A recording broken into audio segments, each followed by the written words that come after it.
Yes? Well, for instance, Saddam Hussein, when he used to be in charge, there were no free television channels. Now 60% of Iraqis have got satellite television. You might not think that's a good thing, but they've got a free press now, for instance. They've got free elections.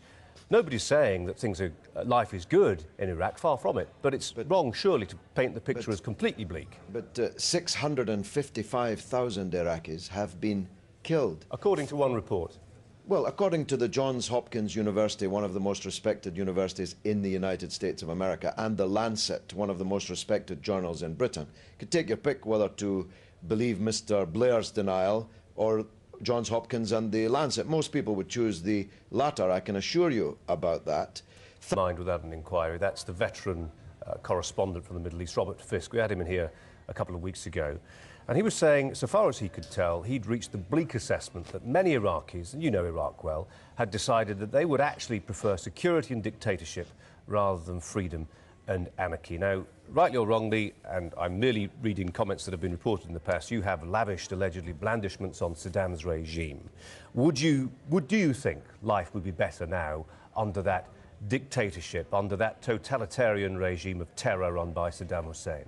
Well, I have never lavished blandishments on Saddam Hussein's regime. In fact, I was one of the very few opponents of the Saddam Hussein regime when British ministers and businessmen... About his courage. When British businessmen and ministers were going in and out of the Iraqi embassy doing business with them. So I'm sorry, I just won't have that. Well, you don't need to go spend very long on Google. The more important point is whether or not Iraqis were better off before the war than they are now.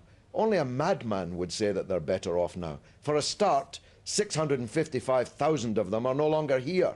Thousands and thousands and thousands of them are in prison camps, God knows where. Bodies are turning up, 150 a day in the mortuary with their tongues cut out and drill marks through their head. Nobody can walk safely on any street in Iraq. Millions have fled the country.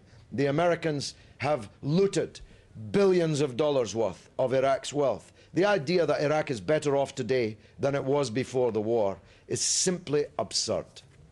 So you would prefer Iraq still to have Saddam Hussein? That's not what I said. No, well, that's the right question, isn't it? It's a simple question, yes or no. That's not the choice, you see. That's not the choice. That's not the choice. The idea that Iraq is better off because of what Bush and Blair did is simply absurd. You only have to look at your own news broadcasts to see how stupid a statement that is. It's not a statement, it's a question. It's a reasonable question, and it's one that we listen. It's one we put to Robert Fisk. You're the last people asking it. Nobody else in the world is asking it. Everybody knows this war is a bloody disaster. Why don't you just accept it? Because your station, though admittedly not as bad as the BBC, was an essential component of this invasion. You regurgitated endlessly the propaganda. I've got the videos if you want me to show you them. Endlessly regurgitated the propaganda and talked the country into its worst disaster for 100 years. So have some humility and accept that you were wrong. It's not a question of humility, Mr. Galloway. It's a question of simply asking simple questions. I think most of our viewers would have appreciated a straightforward yes or no. Thank you very much indeed for your time. Interesting as ever talking to you. George Galloway in central London. Thank you.